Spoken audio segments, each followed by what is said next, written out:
It is impossible to imagine what goes on in their narrow heads and callous hearts. It all started with a walk in the woods, in the vicinity of Miami.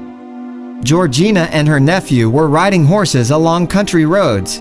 As they turned onto one of the unfamiliar paths, they realized they were a little lost.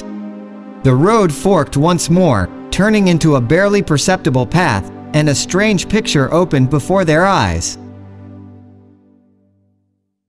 Behind a log, hidden from casual sight, was an old homemade cage, the kind in which chickens and other small poultry are usually carried or temporarily kept.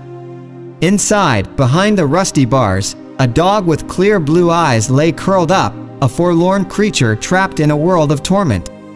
"Water!" Georgina shouted to her nephew as she dismounted from her horse. She handed the water bottle that had been handed to her by her nephew to the dog, and the parched animal drank it in a flash.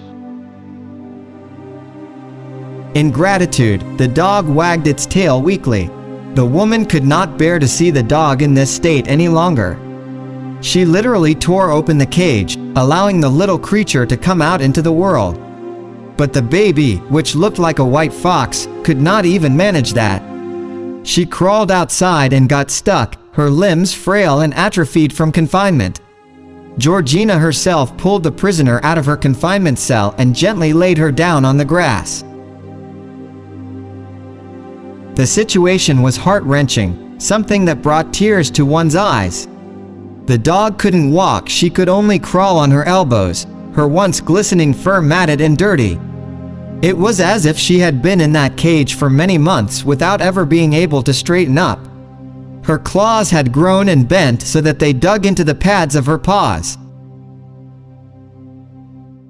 It was clear that these paws had never run on the ground, the claws had never been sharpened, and the dog did not live, she existed in perpetual agony.